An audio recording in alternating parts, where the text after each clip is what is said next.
If you don't stay down and you never quit, come on over here and sit on the far end of the bench.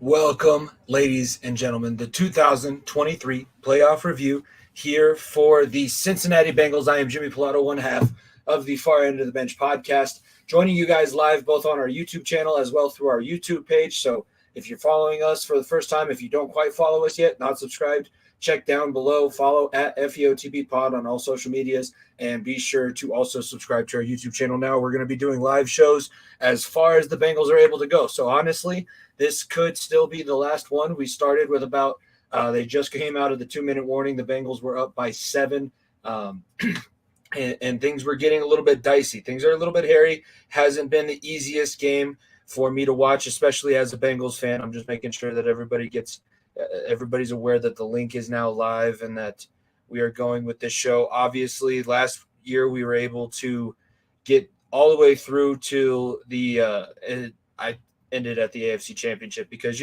after your team loses in the Super Bowl, it's tough to want to be on camera in front of everyone, especially when you're not going to have the nicest things to say. So I wasn't going to have the nicest things to say then, and it's going to continue. Now, we've had a lot of good happen so far tonight, a lot of bad. I'm sure everybody is waiting for the reaction to the Sam Hubbard play. Honestly, with the way things are going currently and the way that the offense has totally just stalled out in the second half, the defense has been looking good, but now they're back to giving up super long drives and some penalties. I'm a little bit nervous. I'm not going to lie. There's a lot that could still transpire. That by no means is this going to be an easy way to finish up the rest of the season. If this is, by the way, if this is going to be the last game of the year. It's been fun so far. I will say that it's been nice having a team where you can honestly sit down every week and say that you have a chance to win the game. I am still going to stand behind the fact that it'd be really nice if we could just have one year where our offensive line isn't being held together by strings and bubblegum, because we had one more offensive lineman go down, and we're starting Jackson Carman, who's a second-year guy. There's a lot. I'm going to get these stats pulled up.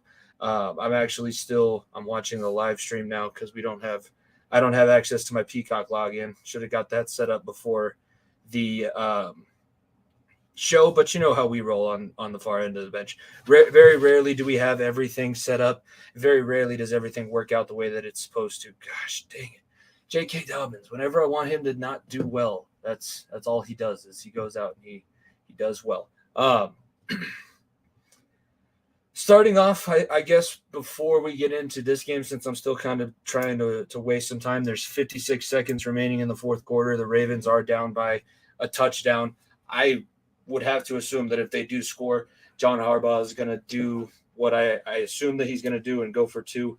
But it hasn't been easy for the Ravens to get into the end zone. At least the defense has made it tough for them inside the 5 with that huge fumble return.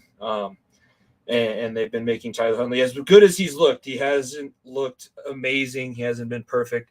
Big pass breakup there. Jermaine Pratt almost had back-to-back game-sealing interceptions in the playoffs. This is very similar. This is very similar to how last year started. It's been almost deja vu watching the entire thing back. Just thinking about how last year started with the Raiders game, having the weird call with the whistle blow. I feel like that play is reminiscent to that fumble return. Obviously, there was more points. Actually, both of them were touchdowns. You could argue. It's very clear to me that Tyler Huntley did not come close to breaking the plane with that ball. He wanted to argue that he did. As we're going to get a run here, hopefully the defense is just able to hold up. The games before, I guess they were both 2 very good games. All the playoff games so far have been tightly contested. Starting things off all the way back on CBS, the Bills beat the Dolphins. The Dolphins gave them everything that they wanted and a little bit more. That defense for the Dolphins really showed out. That's what kind of held them in the game. Skylar Thompson didn't do terribly, but he definitely isn't a quarterback that you're going to win playoff games. I didn't realize that it's just the third quarterback coming out of Kansas State to actually start and play in an NFL game. So Skylar Thompson struggled, but the Dolphins did still come back and make it close. It looked like for a while after they were down 17-0 that the Dolphins were just going to give up and say sayonara, move on to the next season. I think Mike McDaniel does deserve a lot of credit for the stuff that he had to deal with. Obviously, he's got a crazy owner out there. Let's see. 2nd and 20. Huntley's going to roll. Yep. Another incomplete pass. So we're going to have 15 seconds, and it's going to be 3rd down and 20 for the Bengals game. Oh, I'm hoping that's where everybody is that's listening to this. If you didn't catch me live this week, if you're listening back to the recording or watching the video on our YouTube channel, remember, subscribe, like, all of that good stuff. But then also be sure to catch us live next week following the divisional round of the playoffs. It looks like we're going to get a Bills-Bengals rematch after what happened earlier today. Yeah, it would be Bills-Bengals rematch. If the Bengals win, they would go to Buffalo and have a rematch with the Bills. First time since Monday night. This one would obviously be in Buffalo. Who knows? Damar Hamlin wasn't at the game this morning with the Bills, but he was there earlier this week. I think that they're trying to probably build him up to being able to make it through an entire game. I have to assume, though, just as a guy who's had to watch his team coming off of a medical issue before, nothing like that. I mean, I did get airlifted. I was in ICU, but I did not go into cardiac arrest. But just watching your team, it's stressful. It's so much more stressful than actually playing. I don't think that it would be a healthy decision for Damar Hamlin at this point to be in the stadium. I know that's probably what he would prefer. I know that's probably what his teammates would prefer, but it's just going to be, I think, a little bit too much for him at that point. But the Bills are playing with a lot of pent up aggression. They're playing with a very high energy. And who knows? Maybe you could throw out both teams' games from this weekend. I think the Bills did not look as good as I was anticipating, especially during stretches of that game. They looked great, but then they also looked like they couldn't move the ball. Same thing that I'm noticing with the Bengals here as Huntley's getting ready for this 3rd down and 20. He takes the shotgun snap. Bengals are rushing 4. Hendrickson misses. B.J. Hill trying to come back and grab him. Huntley gets the ball away, but it's going to be incomplete, and that leaves 8 seconds on the clock for one last-ditch effort from 4th and 20. B.J. Hill, I don't know how he didn't get him. Don't know how. That would have been very helpful. Anyways, the Bills win their divisional rematch, still on track as it stands now. Everybody's assuming that they're going to get a rematch and get this neutral site game with the Chiefs, no matter what's going to happen. I still think that they're going to have to struggle through next week. I think that the Bengals are very capable of beating the Buffalo Bills. I guess I haven't necessarily made this opinion as public as I could have because we haven't really been talking about that game. But 2 weeks ago, it felt like the Bengals were going to have a really good shot at winning. I was going to put my faith in them that they were going to come out on top in that one. The defense looked good. So through the first 10 minutes of the game, how much stock you could put into that, who knows?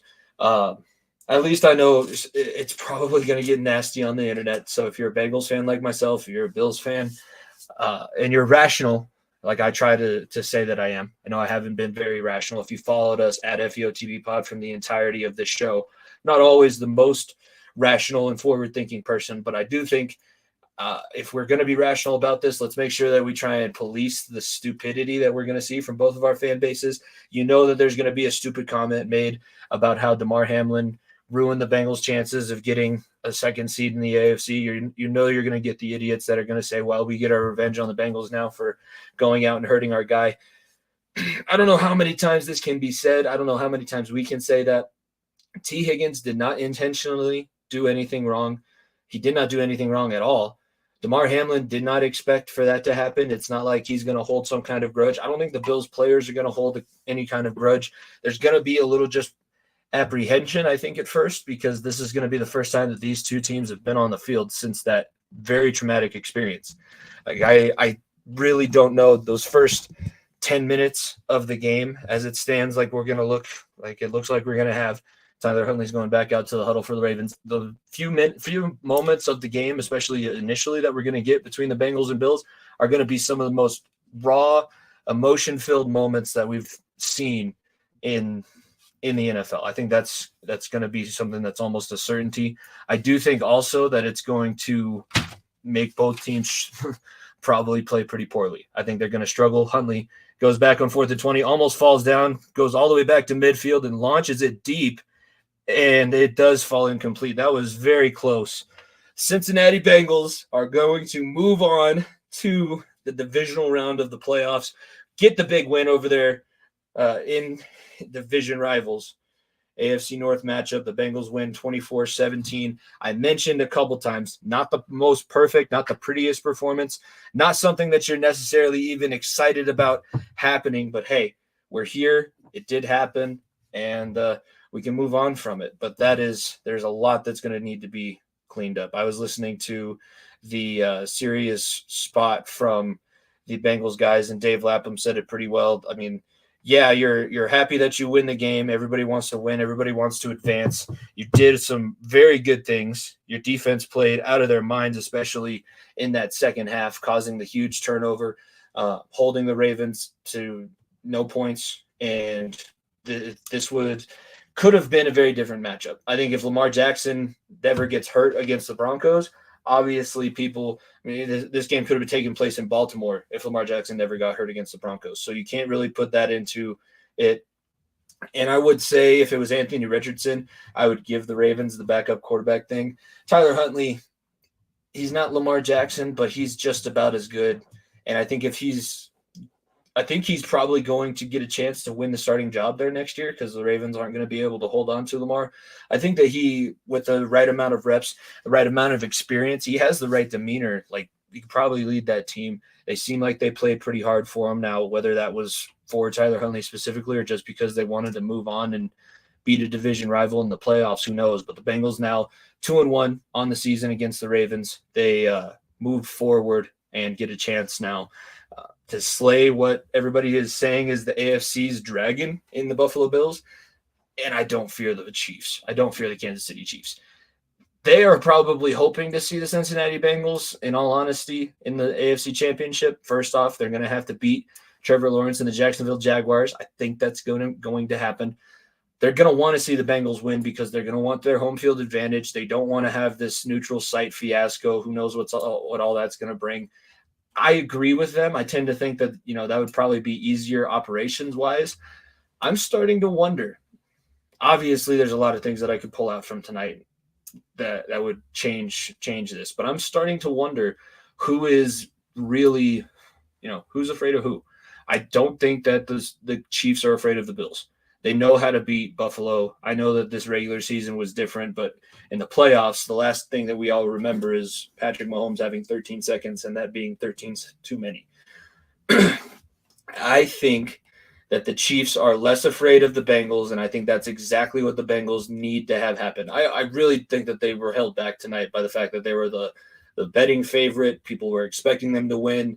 After last year with are they going to win their first playoff game in 30 years? Are people going to be able to text about a Bengals victory for the first time in ever in the history of the world? I think they were a little bit off-put tonight by being the actual favorite and having to play from in front.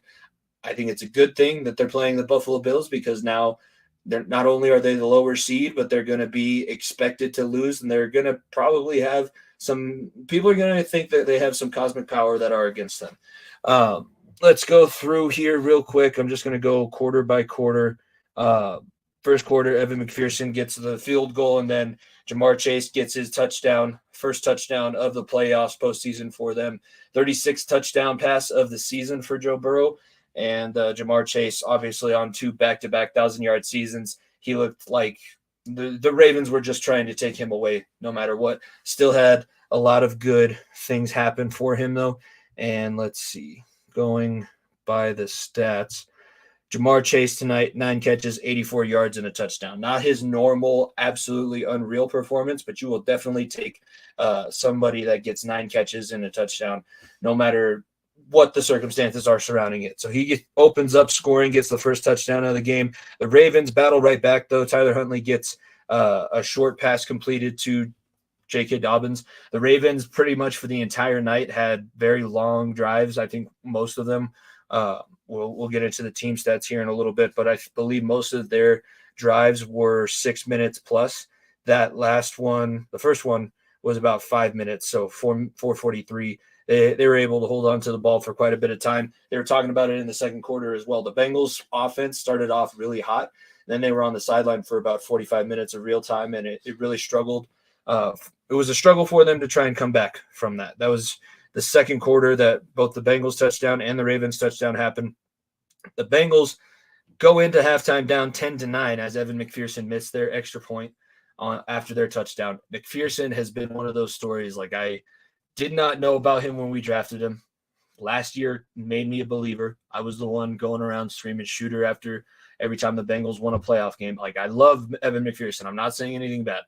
But the fact that he watched the halftime show and gave people cannon fodder to throw at us for that, and now he's not been as consistent as he was last year. It's almost like he's too confident, too cocky. You got to have a level of confidence to be able to kick a 58-yard field goal, but you can't be too cocky, man.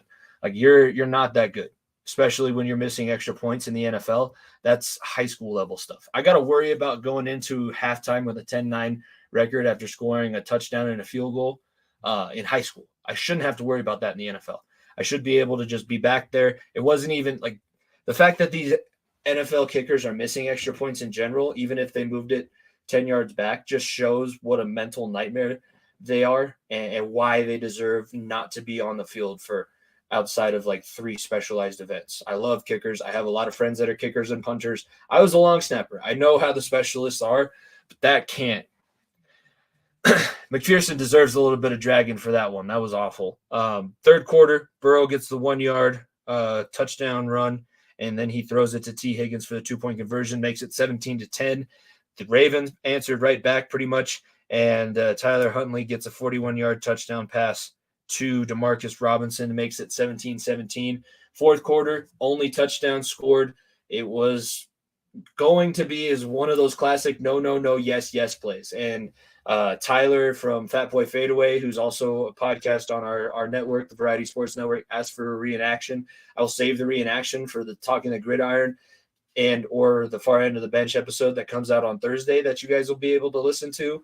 That was outside of probably the end of all the playoff games. So the Jermaine Pratt interception, the second one was the field goal to get past the Titans. Wasn't necessarily a huge moment in that game that I really stood up for. I remember standing up for the Jermaine Pratt interception last season. I definitely remember standing up for the Jesse Bates interception to win the AFC Championship. I did not stand up, but I don't know if I've ever had just – it was almost too quick. I didn't even really realize what was going on, and Mark Andrews almost chased him down. So the play that we're talking about, the Ravens, 4th and goal from about the 1.5-yard line. They weren't even really on the inch. They had a long ways to go to try and get into the end zone. I don't know why they called the quarterback sneak. When you're the Baltimore Ravens and you have your offense set up for Lamar Jackson, I know you have a quarterback run play to run out of shotgun. That should have been – you could put 11 guys in front of Tyler Huntley. He gets a shotgun snap, runs straight forward. You probably score on that play 9 times out of 10. And first off, the under center thing with a lot of these quarterbacks is a liability. So going under center for a quarterback sneak, not always the most secure thing to do. And Tyler Huntley, when you're 1.5 yards away from the goal line, you can't be extending that ball out there. Not in the NFL today. Like, players are too smart. Logan Wilson, who didn't necessarily have the greatest game, made a couple big plays, but really made the biggest play of all. Tyler Huntley gets stuffed at the line, tries to go up and over the top and reach the ball over to break the plane, and Logan Wilson comes in with a full-on volleyball court swat, just pow. Somehow ends up in the hands of Sam Hubbard, who had just an absolutely monster game, a guy that played almost all the snaps. I don't think that I saw him out of the game very much compared to Trey Hendrickson, who's a little bit more of the pass rusher. But the ball gets tipped, knocked away from Tyler Huntley. It's a fumble. Not only is it a fumble, the fumble lands in Sam Hubbard's hands. Oh, and not only that, Sam Hubbard happens to be the only guy standing between him and the end zone. That's it. You just got to make sure you can get your big ass there. That dude's got to be around 270 to 285, and he has a 98-yard sprint to try and score and give the Bengals the lead back, a lead that they should have had the entire time. I think that this game really, if it comes down to it, if this wasn't the third meeting of the two teams, if it wasn't a back-to-back meeting of the Ravens and Bengals, I think the Bengals offense would have had the time to figure it out. I am just very, very blessed, I guess, to have Sam Hubbard on my team. The football IQ that it takes to know, like, that's something that you have to do in that situation. Not only like a lot of the fat kids that have played line, offensive or defensive line for their entire lives know as soon as the ball comes to them, what does their coach normally do? Fall on it, get on the ground, make sure that you don't cough that thing back up. To be able, one, for Logan Wilson to have the football IQ to say, hey, I'm going to try and knock this thing out if he tries to go over the top. Pow. Oh shit, that worked. Oh my God, the ball landed in Sam Hubbard's hands. I don't know. I hope that one of the two of them, somebody was mic'd up on the field at that point, because I guarantee you're probably going to get a very similar to the replacements where lands in the guy's hands and he's just standing there for a second. The guy goes, let's haul ass, boy, run, because all of a sudden you got three Bengals trying to escort Sam Hubbard down the field. He makes it the 98 yards, longest fumble return for a touchdown in NFL playoff history, had the oxygen mask on the side.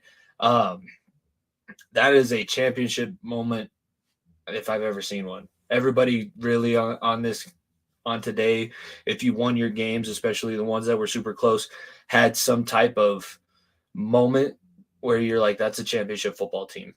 And I'm very excited about what this defense has been able to do. Lou Anarumo, I don't know if we're going to be able to hold on to you for another season as a defensive coordinator. I'm going to be very sad to see you go.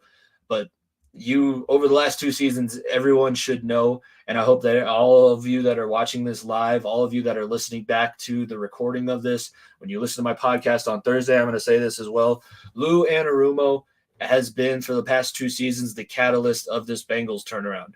You do not get to the playoffs without his in-game adjustments last season against the Raiders, Titans, and Chiefs.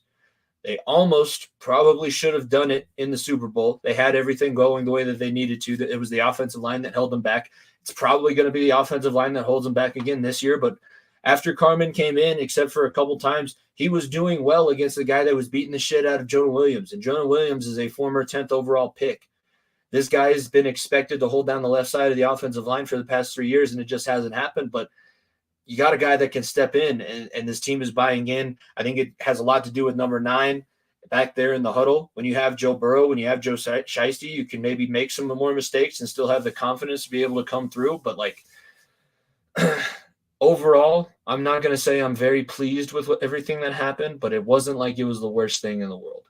It wasn't like, it was a 3-0 game. You were still able to move the ball. You were still able to find some of the openings. You took advantage of those hitch routes and found other ways to get the ball in your playmakers' hands when they were playing just everybody back, because they don't want anyone to go deep on you. They know as soon as they bring a safety down, you're going to have Jamar Chase or T. Higgins or Tyler Boyd go over the top. Like, there's credit to the Ravens and the game plan that they came up with, and the fact that they see the Bengals 2 times every season. They knew what they needed to do to try and help themselves out. We're not able to get it done. I'm not too upset about it. And I guess that's really where I'm going to end. I'm not ecstatic. I'm not jumping off the walls. I'm very happy, very pleased with the way that the Bengals were able to come back and finish things out. But I'm going to need to see a lot more next week. I'm hoping that it was maybe just we're still trying to get this thing rolling. Let's grease up the tracks. Let's continue to push forward. And let's continue to have these live shows. And hopefully everybody is going to continue to tune in throughout the rest of the playoffs, and tell your friends too as well. If you know another Bengals fan, I doubt that they're going to get a lot of post-game coverage unless they live in actual Cincinnati or Northern Kentucky. So be sure to tell your friends about it. Be sure to check out the Far End of the Bench episode that's going to drop Thursday. I'll be on Talking the Gridiron, I assume probably tomorrow, with Darren and those guys from Variety Sports, either tomorrow or we're going to do maybe just the following week, maybe every other week with that. But be sure to follow at FEOGB Pod, follow at Variety_Sports_, subscribe to the YouTube channel, subscribe to their YouTube channel, check out the live shows every week, and we will see you guys on Thursday. For myself, Jimmy Pilato, thank you guys for listening to this special live edition of the Far End of the Bench podcast following the Bengals 2023 playoff run. We'll see you guys on Thursday. If you don't stay down and you never quit, come on over here and sit on the far end of the bench.